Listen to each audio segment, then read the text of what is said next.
আসসালামু আলাইকুম রহমতুল্লাহ। আমি হৃদয় রানা। আজকে আমি যে বিষয়টা বলবো সেটা হচ্ছে পৃথিবীর শুরু থেকে আজ পর্যন্ত যা কিছু ইতিহাস গড়েছে আমাদের মতো ছাত্ররা। কারণ ছাত্ররা চাইলে তারা সব কিছু করতে পারে। বাংলাদেশ নামক একটি দেশ ১৯৭১ সালে নিয়ে এসেছি আমাদের মতো ছাত্ররা। তখন হয়তো আমাদের জন্মও হয়নি। কিন্তু তখনও ছাত্ররা যুদ্ধ করে দেশকে স্বাধীন করেছে। ঠিক তেমনই ভাষা আন্দোলন হয়েছে, গণ অভ্যুত্থানে অনেক কিছু হয়েছে।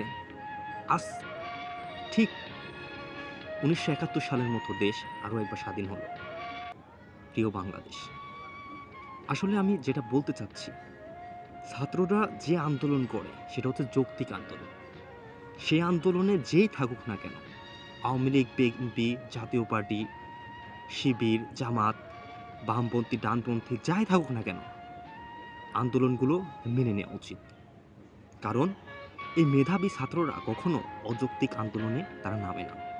আর তাদের দাবি, যৌক্তিক দাবি যদি কেউ না মানে, তাহলে দেশে ইতিহাস গড়বে তারা। তাই সঠিকভাবে বুঝতে হবে, যৌক্তিক আন্দোলনে ছাত্ররা নেমেছে এবং তাদের দাবি মেনে নেওয়া উচিত। যারাই মানেনি, ১৯৭১ সালে দেশ স্বাধীনের সময়, দেশ স্বাধীনের আগে তারা মানছিল না, দেশ স্বাধীন করে নিয়ে এসেছে আমাদের মতো ছাত্ররা। ঠিক তেমনই ২০২৪ সালেও দেশ আরেকবার স্বাধীন হলো। তাই আপনারা কখনো জুলুমের শিকার হবেন না। যে যেখান থেকে পারবেন তার প্রতিবাদ জানাবেন। কারণ অন্যায়ের প্রতিবাদ করতে হবে। আমি যে দলকেই ভালোবাসি না কেন, সেটা যদি আমার নিজের দলও হয়, যদি সে অন্যায় করে তার প্রতিবাদ জানান, যে যেখান থেকে। আরেকটা কথা মনে রাখবেন, আপনার একটি স্মার্টফোন আছে মানে আপনি সাংবাদিক। আপনি দেশের সারা বিশ্বের মধ্যে যে কোনো জিনিস ছড়িয়ে দিতে পারবেন, সত্য ঘটনাটা। তাই কখনো ভয় পাবেন না।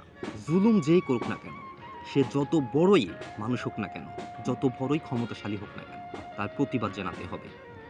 যদি প্রতিবাদ জানিয়ে মরে যান আপনি, তাহলে নিজেকে মনে করবেন জীবনটা আল্লাহ দিয়েছিল এবং আজ সেই জীবনটা অন্যায়ের বিরুদ্ধে প্রতিবাদ করে চলে গেছে।